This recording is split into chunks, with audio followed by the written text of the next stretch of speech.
And can you discuss what the security guarantees you plan to give to Sweden and Finland while they apply to NATO, given that it could be an 8-month to a year-long process? What are the bilateral sort of security guarantees you're willing to? Yeah, so I think that's farther afield of where we are right now, Jen. They haven't even made a formal application to NATO. So there's a multi-step process here going from application to accession. And I don't want to get ahead of where we are.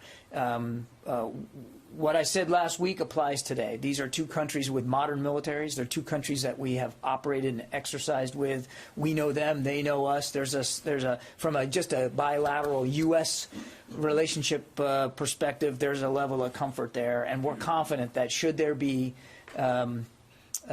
capabilities or support that either nation might need in the interim between application and accession, that we'd be able to work something out with them. But I don't want to get ahead of where we are right now.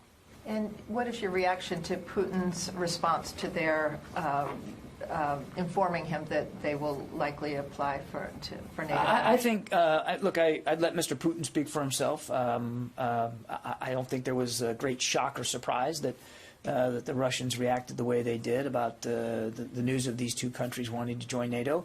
I think there's a few things that we all need to keep in mind. One, NATO is a defensive alliance. It has never, and it does not now pose a threat to any other nation, and that includes Russia.